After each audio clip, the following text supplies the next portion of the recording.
Sejam bem-vindos. Começa agora mais um Jogo Económico. A partir de agora pode seguir-nos nas redes sociais ou no site do Jornal Económico, mas também na Bola TV. O Estoril foi campeão da Segunda Liga há 2 épocas e consolidou-se no primeiro escalão a época passada. Com uma aposta no futebol de formação e em jovens valores do futebol português, como irá a equipa da linha posicionar-se entre os grandes emblemas do futebol nacional? Guilherme Müller é diretor-geral da SAD do Estoril e é o convidado deste Jogo Económico. Para já, duas boas-vindas a Jorge Faria de Sousa e a Nuno Braga e avançamos para o hat-trick. Lançamos para debate 3 números que marcaram a semana. Nuno, em semana de arranque de Champions League, é incontornável falar dos muitos milhões em jogo na mais cêntrica prova da UEFA. São 2.000 milhões de euros, é o valor total em prémios que a UEFA definiu para a Liga dos Campeões, a prova mais importante de clubes a nível europeu, uma competição que arrancou esta semana, é a penúltima edição antes da mudança das regras já prevista. Importa saber se o organismo que rege o futebol na Europa consegue afastar, em definitivo, o fantasma da Superliga, com o novo modelo que está já ao virar da esquina, e também até onde podem ir as equipas portuguesas na edição deste ano. Jorge, de facto temos aqui aquela que será a penúltima edição da Liga dos Campeões num modelo que nós conhecemos desde a reformulação daquela que é a principal prova de clubes da UEFA, uma UEFA que tenta todos os anos afastar um bocadinho aquilo que será o fantasma, como o Nuno falou e muito bem, o fantasma da Superliga Europeia. Conseguirá a UEFA o suficiente para demover aquelas ideias de uma liga que vai naturalmente colocar a UEFA num canto? Boa tarde, cumprimentar-te a ti, José Carlos, e ao Nuno. Eu acho que, obviamente, esse fantasma poderá continuar sempre a pairar, enquanto há emblemas como, por exemplo, o Barcelona e o Real Madrid, que aparentemente colocaram a ideia em stand-by, embora os clubes da Premier League e os clubes da Bundesliga tenham posto de parte essa possibilidade. A verdade é que ainda há alguns clubes e alguns presidentes e responsáveis e acionistas de clubes que olham com bons olhos para essa perspectiva da Superliga.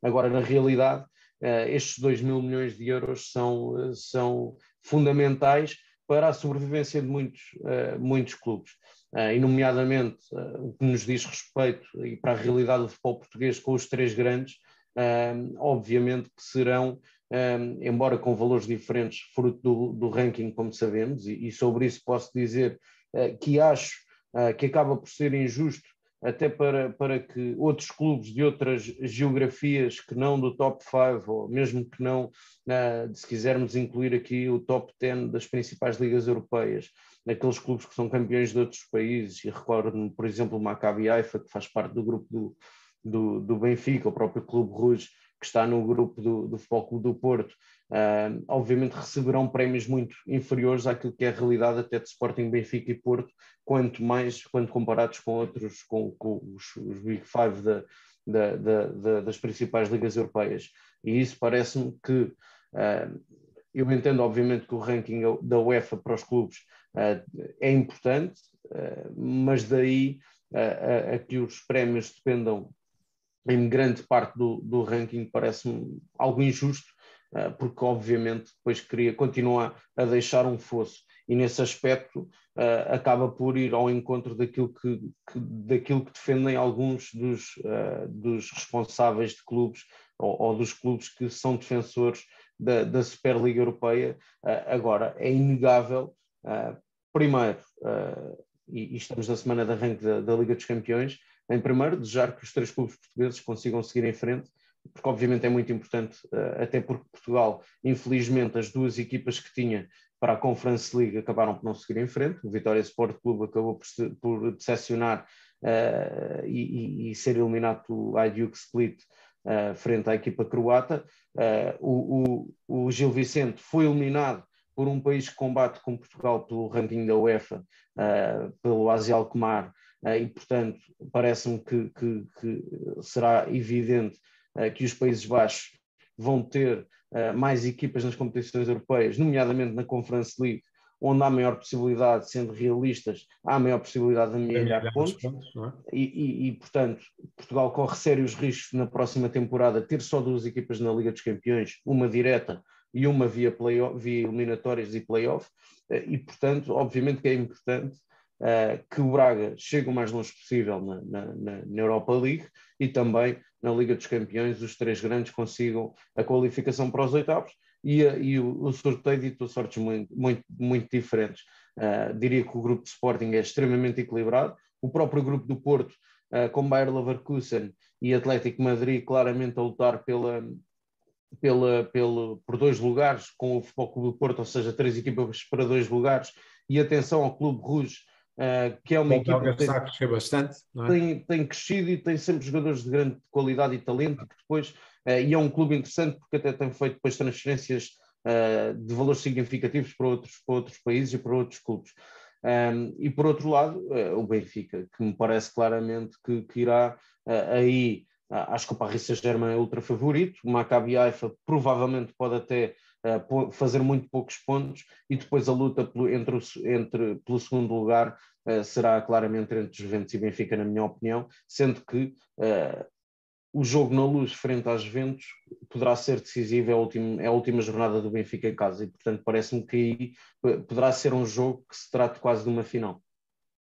Muito bem, e vamos passar para o segundo número deste hat-trick, e para o segundo número vamos olhar para o ano de 2030, Nuno.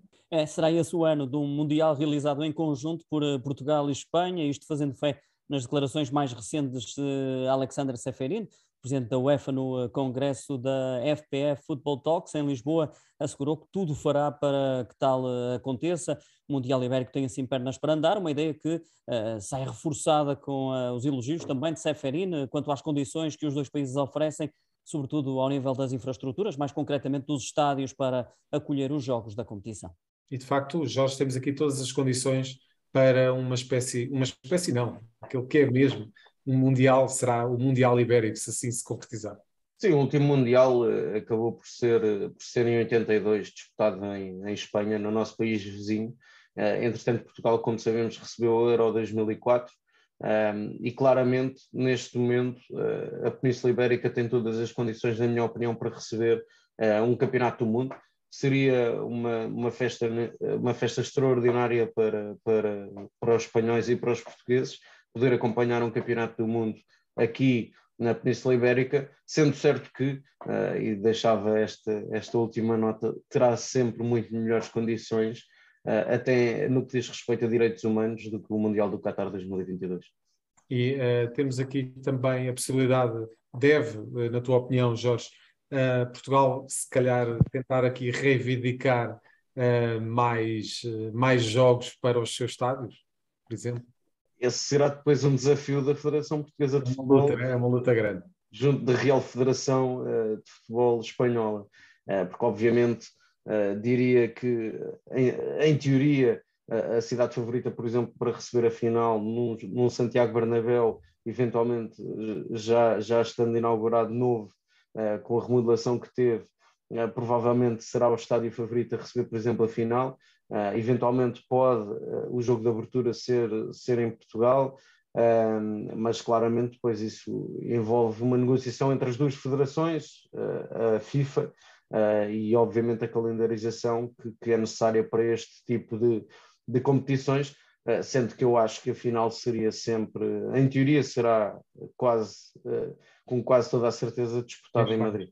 Vamos ver, de facto, até 2030 há muito caminho para andar relativamente àquela que é a possibilidade de Portugal e Espanha receberem o Mundial de 2030. Para o último número, Nuno, vamos falar do valor das vendas dos clubes portugueses neste mercado de transferências que terminou agora há poucos dias. São praticamente 437 milhões de euros, é esse o bolo arrecadado pelos clubes portugueses no mercado de transferências, com a venda de jogadores neste mercado de verão, e em comparação com o do ano passado, as vendas duplicaram no nosso campeonato. Por essa razão, o saldo dos clubes da principal liga, analisando compras e vendas, acabou por ser positivo, ultrapassando os 261 milhões de euros, acaba por ser também um valor mais elevado das principais ligas europeias. De facto, este é um número muito interessante, o que o Nuno referiu, não só o número que lançou, mas também este último número, o tal saldo positivo de 261,75 milhões de euros. Nós contabilizamos sempre, e falamos muito aqui no Jogo Económico, das grandes ligas europeias, não só das Big Five, mas depois nas 7 ou 8 que depois complementam essas grandes ligas europeias, onde está Portugal, Holanda, Bélgica também, e de facto Portugal destaca-se aqui de todo esse grupo de ligas com, de longe, aquele que é o saldo mais positivo entre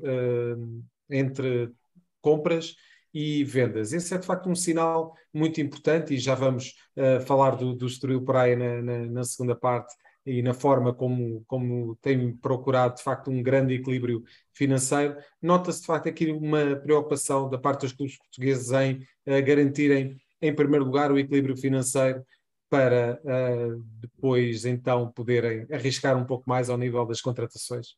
Sim, até porque tem muito que ver, na minha opinião, com, por exemplo, no caso do Sporting, a aposta na formação e olhar muito para o mercado interno.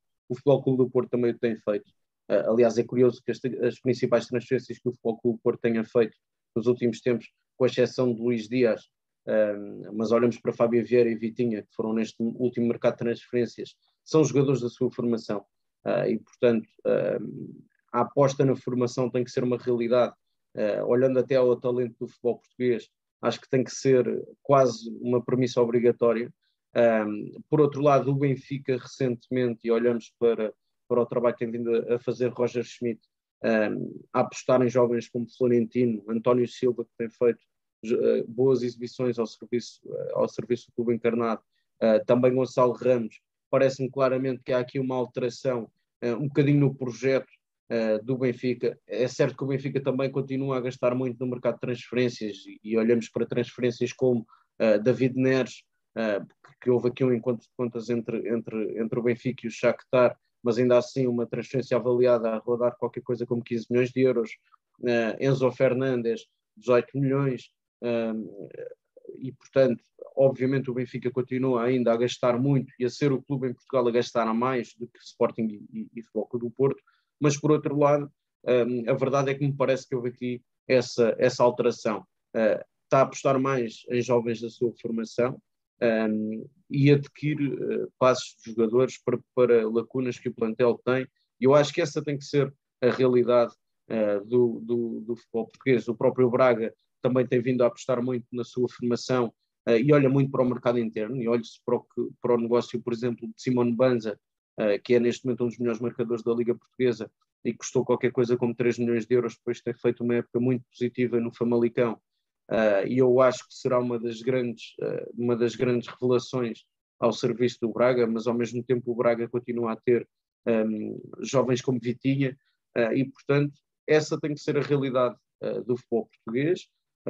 Olhar muito para o mercado interno, olhar muito para a sua formação, porque depois claramente é difícil reter estes jogadores de grande talento, porque obviamente olhamos até para a massa salarial que os clubes das principais ligas europeias, para a capacidade que têm de proporcionar vencimentos muito superiores a estes jogadores, é difícil depois para os clubes portugueses conseguirem segurar jogadores. Agora, claramente, foi um mercado muito positivo nesse aspecto de receitas extraordinárias via transferências de ativos.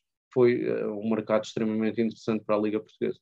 Jorge, e só para finalizar, peço um comentário muito rápido. São números que saíram há pouco. Nós estamos a gravar uma quarta-feira à tarde e saíram agora os números da execução dos resultados relativamente à temporada de 2021-2022 da Benfica SAD, prejuízos de 35 milhões de euros. Sim, e é curioso que tenham tido que a SAD tenha estes resultados na sequência de uma temporada onde até o Benfica chegou longe da Liga dos Campeões, foi o clube que chegou mais longe. A verdade é que foi mais um ano em que o Benfica investiu muito, começou a época com Jorge Jesus e a investir muito significativamente no plantel, já tinha feito uma temporada a investir mais de 100 milhões de euros, não teve sucesso desportivo, o que levou depois à saída do treinador, mas claramente 2 anos em que o Benfica investiu muito, apesar de ter tido sucesso na Liga dos Campeões, não teve sucesso ao nível dos troféus e acaba por ter este resultado da SAD de prejuízo de 35 milhões de euros. Muito obrigado, Jorge. Nuno, voltas para a semana com nova edição do Hat-Trick. Acompanhe-nos para a segunda parte do Jogo Económico, onde vamos falar do Estoril Praia. É já a seguir.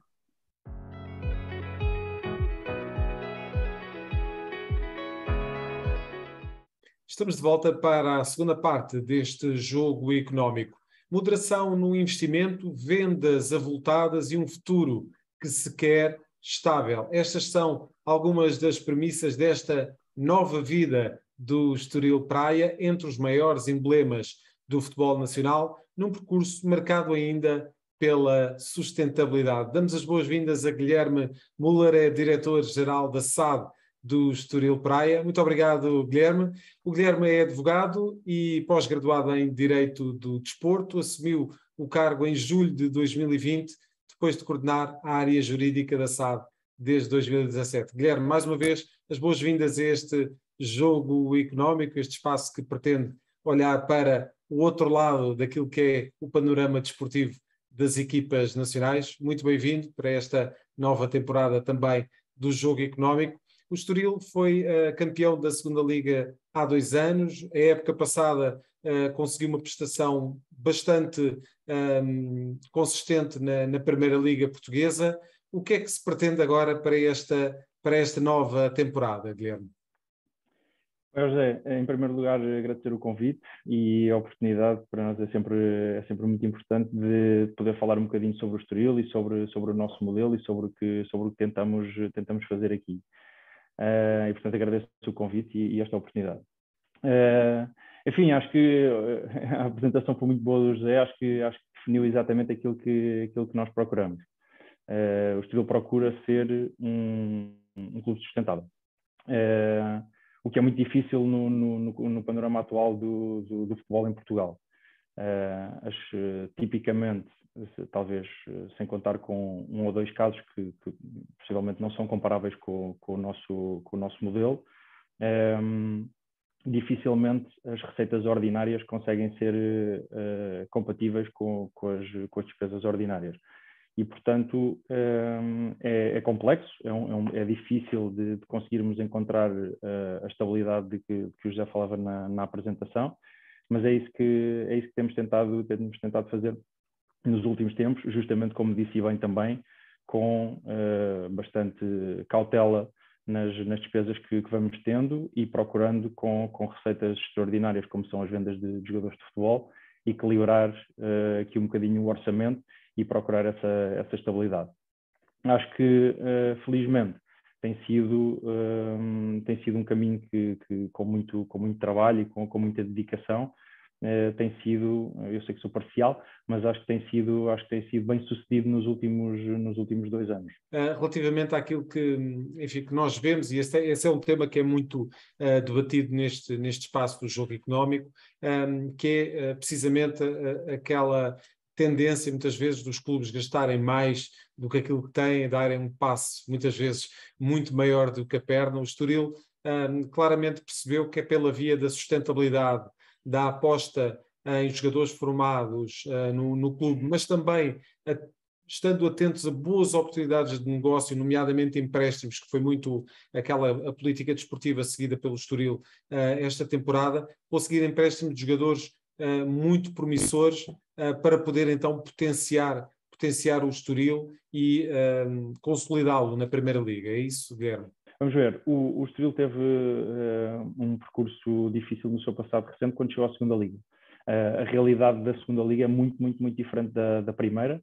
Quer dizer, não é que a Primeira Liga não seja competitiva, é altamente competitiva, não há dúvida nenhuma, mas eu acho que pelo equilíbrio que há nas receitas dos clubes da segunda Liga, porque os contratos de transmissão televisiva, que são sempre uma fatia muito importante nos orçamentos dos clubes, como são muito parecidos na segunda Liga, isso faz com que a competitividade seja muito, muito grande, e todos os anos há sempre 5, 6, 7 equipas que eventualmente podem subir de divisão. Sendo que, quando o Estoril desceu, na verdade nem existia ainda o play-off, que também é naturalmente, aliás, pelo exemplo dos 2 anos em que já houve play-off de subida, que deu mais oportunidade às equipas da segunda liga de eventualmente poderem aspirar à subida.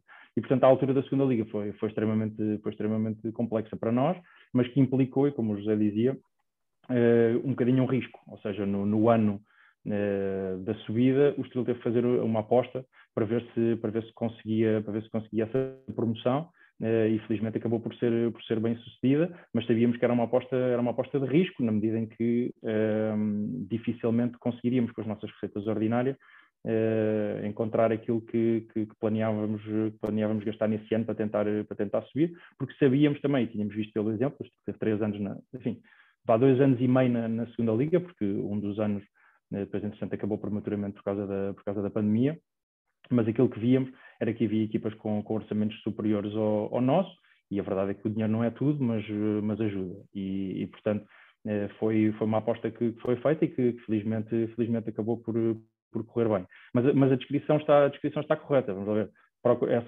Como é que conseguimos esta estabilidade? Eu posso lhe dizer que desde 2017 que eu estou no clube, acho que o Estoril terá comprado 2 jogadores. Portanto, gastou dinheiro para comprar direitos económicos de jogadores 2 vezes. Em todo o resto dos jogadores, e foram muitos, porque o Estoril é tipicamente um clube que acaba também por conseguir fazer boas vendas e, portanto, há bastante rotatividade, tem dificuldade em conseguir manter uma base muito, muito sólida de ano para ano, porque vai havendo sempre oportunidades de negócio que não pode perder, e, portanto, tem conseguido procurar, é difícil procurar esse equilíbrio nestas condições, mas teve que se adaptar, e, portanto, a adaptação passa exatamente pelo que o José diz. Um bom departamento de scouting, que procura bem, e que tenta encontrar bons negócios por um valor baixo, ou na maior parte dos casos por valor nenhum, mas eventualmente com partilhas de passes ou com empréstimos, que depois eventualmente temos a opção de compra se virmos que há negócio, eventualmente conseguimos manter alguma taxa de direitos futuros por termos tido um jogador aqui também a valorizar-se e a valorizar tanto o clube que nos empresta. Enfim, portanto, temos... diz-se que quem não tem cão caça com gato, não é? E, portanto, acho que também temos tentado um bocadinho com estas alternativas procurar um bocadinho caçar de forma diferente e não ser só basicamente a tirar dinheiro para cima dos problemas, e felizmente acho que as coisas nos têm corrido bem, porque temos conseguido com bastante trabalho e com uma pesquisa muito, muito aturada encontrar os jogadores que se calhar às vezes tinham passado despercebidos aos nossos rivais, e depois conseguir valorizá-los. E, portanto, no fundo, eu acho que nós aqui temos tentado implementar nestes últimos anos um modelo, a expressão é inglesa porque os nossos acionistas são ingleses, mas aquilo que se chama o Player Life Cycle, portanto, se fizermos uma tradução livre, o ciclo de vida do jogador. E é um ciclo que tem 5 pontos e nós tentamos o mais que conseguirmos seguir os 5 pontos sempre em todos os jogadores. E isso passa necessariamente por encontrar os jogadores certos, mas também depois por adaptá-los e conseguir desenvolvê-los. E acho que isso tem sido bem feito, que é não só temos conseguido encontrar bons jogadores, mas também temos-lhes dado as condições para depois eles se desenvolverem melhor aqui do que se calhar se tinham desenvolvido no outro lado. Jorge, e de facto temos aqui um Estoril de cara lavada neste regresso à Primeira Liga, um regresso que já foi conseguido há 2 temporadas, com o título de campeão, é importante que se diga, na Segunda Liga. Temos aqui um Estoril, de facto, a seguir aquelas premissas que nós falamos tantas vezes aqui no Jogo Económico e que são tão necessárias aos clubes, ou seja, saberem exatamente quais são as suas limitações, conhecerem os orçamentos, cumprirem-nos já agora, e de facto seguirem aqui um caminho de sustentabilidade e de conseguir não gastar mais do que aquilo que vendem neste caso. Sim, e antes de mais cumprimentar o Guilherme, saudar pelo trabalho que tem vindo a desenvolver. Na realidade, olhamos para este Estoril Praia e consultando qualquer um dos sites de informação, nomeadamente o Transfer Market, conseguimos aperceber que, por exemplo, no atual plantel principal estamos a falar de 7, 8 jogadores por empréstimo de outros emblemas, e quase todos eles com um denominador comum, que é o facto de serem jovens, que o Estoril pretende com certeza potenciar. E essa é uma nota muito, muito significativa. Depois de destacar também o que tem vindo a ser feito pela equipa de Sub-23. É verdade que saiu o treinador que foi campeão da Liga Revelação durante as 2 últimas temporadas, se a memória não me falha, poderá corrigir-me o Guilherme, mas segundo sei, venceram 2 vezes a Liga Revelação, e muitos dos jogadores que compõem hoje o atual plantel do Estoril têm como base essas 2 equipas da Liga Revelação. De resto, já houve jogadores a serem lançados depois da Liga Revelação, serem lançados na equipa principal e serem transacionados pela SAD Estoril Praia. No caso, há um dos grandes exemplos, André Franco, que se transferiu neste último mercado para o Futebol Clube do Porto. E curiosamente, destacaria também um outro tópico, que é verdade que os 3 grandes, e se quisermos aqui incluir depois emblemas como o Vitória Sport Clube, o Sporting Clube Braga, com muita tradição, obviamente, no futebol de formação, é curioso que para este projeto da Liga Sub-23 e da equipa de Sub-23 de Estoril, a SAD Estorilista tem estado sempre muito atenta a jogadores que eventualmente não caibam nas equipas B, nas equipas Sub-23, destes, diria, 5 emblemas, e na realidade tem recrutado também, ou seja, tem aproveitado algum do talento que acaba por estar de saída desses emblemas, com bases de formação, e que depois o Estoril tem conseguido também potenciar, seja na equipa de Sub-23, seja na equipa principal.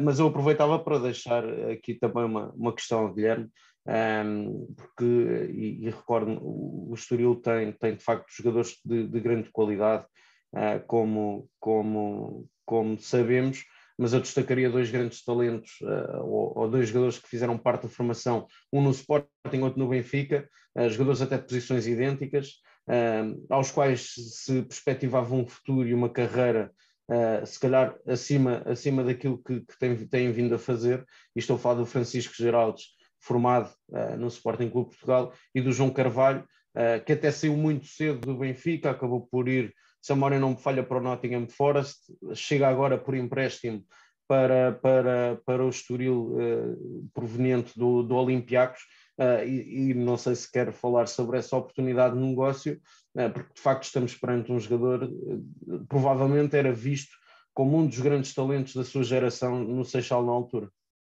Jorge, eu não vou fazer nenhuma correção, vou só fazer um complemento. É verdade que o Estoril foi campeão foi campeão sub-23 nas últimas 2 épocas, mas além disso ganha também as 2 taças, e portanto, na verdade, o nosso projeto sub-23 é um projeto pelo qual temos muito, muito carinho desde que se iniciou.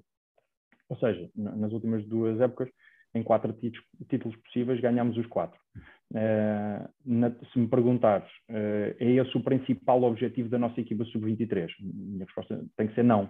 Claro que fico muito satisfeito que possamos ter juntado estes títulos, e ficamos todos muito contentes, não há dúvida nenhuma, mas esse não é o principal objetivo da nossa equipa sub-23, e isso é muito claro, e desde o início, seja para os próprios jogadores, para os treinadores, para toda a estrutura que está à volta da equipa, isso tem que ser muito claro. É claro que é mais fácil ter o outro sucesso que nós procuramos a ganhar, e portanto, quanto mais formos ganhando, também mais perto ficamos daquilo que pretendemos. E o que é que pretendemos?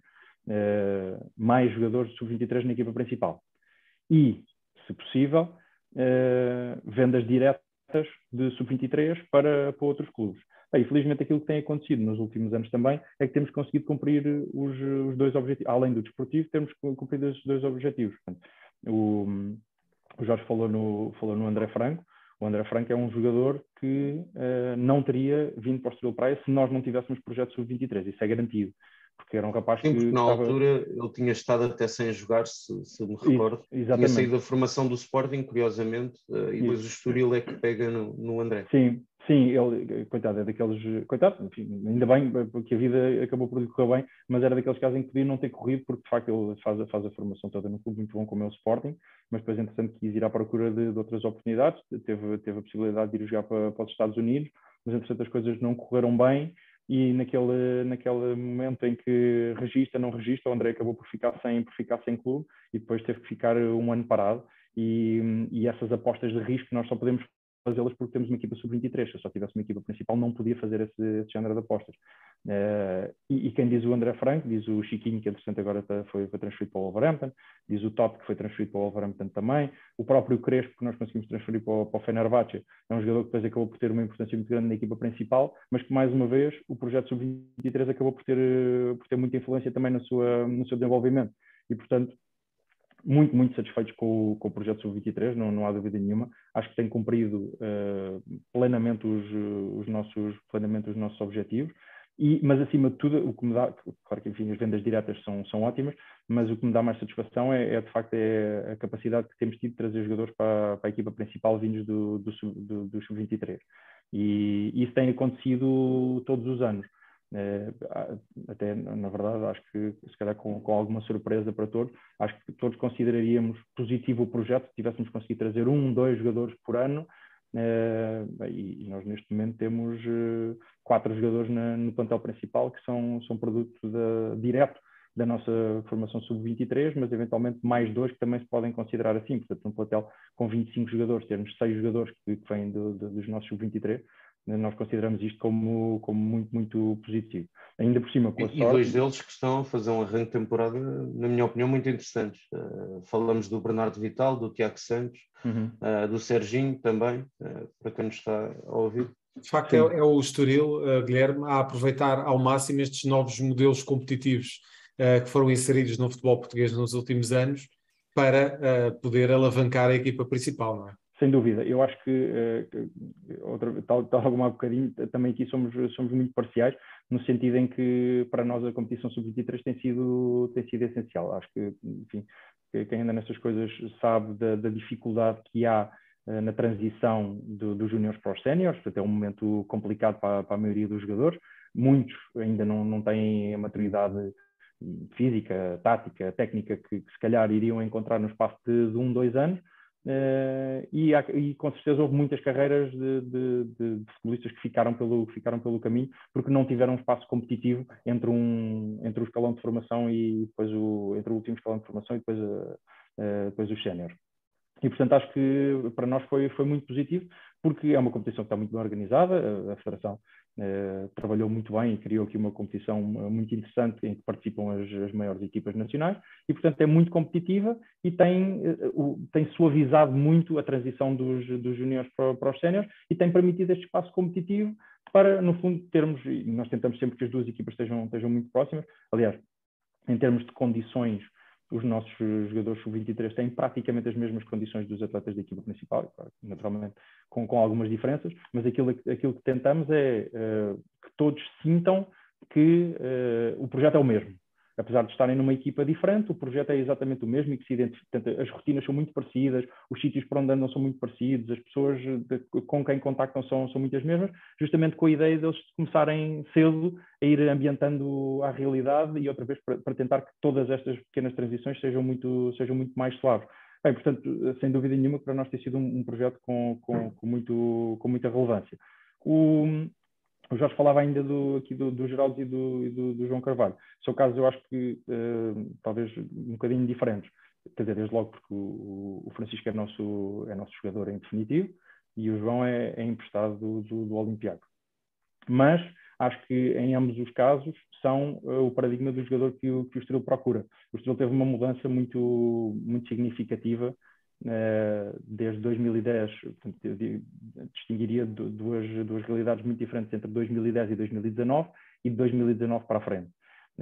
E acho que desde 2019 que claramente a aposta no jogador português é uma aposta forte nossa e, portanto, sabemos que se calhar um Sporting, um Benfica, um Porto, que tem uma formação que é muitíssimo boa, não há dúvida nenhuma, mas se calhar tem 200, 300, 400, 500 miúdos que não vai conseguir aproveitá-los todos, e isso não quer dizer que a formação deles não tenha sido bem feita, pelo contrário, na maior parte dos casos será. Bem, portanto, cabe-nos a nós também tentar perceber, entre os que ainda lá estão, aqueles que entretanto saíram e se calhar as suas carreiras não foram exatamente para o sítio onde eles achavam que poderia ter ido, e nós conseguirmos dar a oportunidade desses jogadores também se sentirem valorizados e quererem e acreditarem que o Estoril pode ter um projeto que lhes interessa. E eu acho que, tanto no caso enfim, apesar de serem diferentes, como dizia o Francisco e o João, acho que o João, nesse sentido acaba por ser um melhor exemplo disto que estávamos a falar, no sentido em que é um jogador que vai à procura de uma carreira internacional, e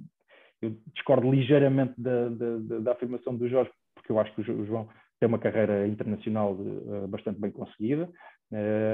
Claro, nós estamos a falar, se calhar, de clubes de primeiríssimo nível, mas estamos a falar de clubes com grande dimensão europeia, e conseguirmos, acho que também, enfim, eu fico muito satisfeito, porque acho que mostra que alguma coisa teremos feito bem na medida em que conseguimos cativar estes jogadores para um projeto como é o do Estoril, e para também se sentirem com vontade de vir aqui ajudar e de encontrarem aqui uma plataforma, se calhar, para mudar um bocadinho a carreira da perspectiva em que estava. E, portanto, acho que são dois bons exemplos, e o Francisco Gerais a mesma coisa, com uma carreira mais nacional, mas que também acho que encontrou no Estoril, e já está connosco há 2 anos, e tenho certeza que no dia em que sair do Estoril vai continuar em clubes de dimensão relevante, porque, tanto num caso como no outro, estamos a falar de 2 grandes jogadores, não há dúvida nenhuma. Guilherme, estamos já na reta final desta segunda parte do Jogo Económico, mas não queria deixar de comentar consigo e de obter também a sua reação relativamente àquilo que é o tema da responsabilidade social, que está muito presente no Estoril. Não teremos muito tempo para desenvolver, mas há 2 anos o Estoril teve uma ação, se não é inédita, está lá muito perto, relativamente àquilo que foi a ajuda a algumas famílias de Cascais, no sentido de poder ajudá-los em pleno período da pandemia, que não foi um período extremamente difícil para muitas famílias. Não vamos ter tempo para desenvolver essa vertente, mas gostaria que me falasse deste pormenor, que não é um pormenor, é algo que é muito importante nos dias que correm, que é o facto dos equipamentos do Estoril serem feitos com material reciclado. Existe aqui, de facto, uma grande componente de responsabilidade social, até ao nível dos equipamentos, correto, Guilherme? Sim, telegraficamente, vamos ver, eu acho que aquilo que aconteceu foi, não queríamos que isto fosse só um sítio de pontapé na bola, desculpa esta expressão assim um bocadinho mais corriqueira, mas a ideia era, nós temos que apelar à nossa comunidade, queremos que falamos de acho que ninguém fica ofendido se eu disser que é o maior representante desportivo num concelho que tem 250 mil pessoas, e portanto é um concelho com dimensão, e portanto aquilo que queríamos era que fosse um clube onde as pessoas se reconhecessem, e para criarmos essa identidade e não quiséssemos que fosse só o pontapé na bola, então procurámos 2 eixos estratégicos, responsabilidade social e responsabilidade ambiental. Desenvolvemos esta ideia num contexto particularmente difícil, como foi o da pandemia. O exemplo que já dava foi com o nosso patrocinador Gelpeixe, que no ano da pandemia trocámos o patrocínio habitual portanto, em vez de nos darem o patrocínio, passaram a dar refeições a famílias carenciadas do Concelho de Cascais, e nós mantivemos o patrocínio. Mas além de diversas ações de responsabilidade social dentro deste género, passámos a ser a única equipa representante da Cruz Vermelha nas competições de futebol profissional, mas além destes, claramente a responsabilidade ambiental. E este ano utilizámos os nossos equipamentos, sendo que o nosso primeiro equipamento é amarelo e o segundo é azul, e é assim obrigatoriamente por estatuto, mas temos sempre liberdade de fazer uma brincadeira com o terceiro equipamento, e este ano, em vez de fazer só com o terceiro, fizemos com os 3 e pusemos o verde. Fica completa a palete do ecoponto, não é? Exatamente, foi essa a ideia, e isto, portanto, esta ideia acabou por ganhar um bocadinho mais de força e também mais de impacto, porque conseguimos com a Capa, que é o nosso patrocinador de equipamentos, que eles produzissem pela primeira vez os equipamentos em material reciclado, e portanto 92% dos nossos equipamentos são feitos em material reciclado, e a ideia, portanto, além desta parte forte de serem feitos, produzidos com material reciclado, é um apelo forte à reciclagem com as cores do equipamento, e portanto se virem além das cores, o próprio design das camisolas, o amarelo apela a um plástico machucado, o azul ao papel rasgado e o verde a vidro partido, justamente para tentar sensibilizar as pessoas para não se esquecer. Esse aqui é um tema que já não é novo, mas acho que nunca é demais relembrar as pessoas para a importância da reciclagem. E, portanto, enfim, têm sido várias iniciativas que temos feito, tanto num domínio como no outro, justamente para criar esta identidade no clube e para esperar que as pessoas também reconheçam isso e se queiram associar mais aqui à nossa marca. E muitos parabéns pela iniciativa. Guilherme Moleiro, muito obrigado pela presença neste Jogo Económico, e vamos continuar a acompanhar neste programa, naturalmente, a evolução de todas as equipas da Liga, mas também do Estoril, e fica desde já convidado para voltar a este programa para falarmos destes e de outros temas. Mais uma vez, muito obrigado. Muito obrigado. Seguimos agora para a terceira parte do Jogo Económico e para as escolhas dos nossos comentadores. É já a seguir. Fechamos este programa, como sempre, com as escolhas da semana. Jorge Faria de Sousa, a tua escolha para número esta semana é o 12. 12 golos em 8 jogos é o registro de Haaland neste arranque de temporada. É absolutamente extraordinário. Eu acho que estamos perante um jogador de grande qualidade. As épocas que fez, quer no Salzburgo, quer no Borussia Dortmund, não enganavam. Tenho curiosidade de ser o primeiro ponta de lança, na minha opinião, de referência com estas características de Guardiola em todas as suas passagens por quer Barcelona, quer Bayern de Munique. E tem essa curiosidade, mas claramente um jogador de 22 anos com grande potencial e que é um goleador nato. Passamos para Mikel Arteta, o teu protagonista para esta semana. Sim, não é bem o protagonista da semana, curiosamente até acabou por perder no clássico do futebol inglês frente ao United por 3-1 no último fim de semana, mas sobretudo queria destacar a sua liderança e aproveito para sugerir a quem nos está a ouvir que veja a série do Arsenal, onde dá para perceber, por um lado, a qualidade que ele tem enquanto treinador técnica e taticamente, por outro lado, o seu perfil de liderança e aquilo que o clube lhe permitiu fazer. Isto é, a verdade é que não tinha tido sucesso, ou não tem tido sucesso, não tem conquistado títulos, não tem estado na luta pelo título na Premier League, e a verdade não conseguiu, por exemplo, o acesso à fase de grupos da Liga dos Campeões, que era um objetivo que tinha para a última temporada, e acaba por estar este ano a disputar ainda a Liga Europa, mas a verdade é que o próprio clube, os dirigentes do clube deram-lhe tempo, limpou o balneário, arrumou a casa e na minha opinião este mercado que o Arsenal fez foi extremamente interessante, já o tínhamos vindo a dizer aqui no Jogo Económico, e eu acho que merece ser aqui destacado, por um lado na ótica do clube que lhe foi dado tempo e ele que tem o mérito, na minha opinião, da equipa estar a jogar bom futebol, e ser, na minha opinião, esta temporada provavelmente a época em que o Arsenal tem melhores condições para poder discutir troféus e estar para o ano na Liga dos Campeões. Muito bem, Jorge, voltas para a próxima semana. Volte connosco também. O Jogo Económico volta para a semana, sempre com os números que contam, dentro e fora das 4 linhas. Até para a semana.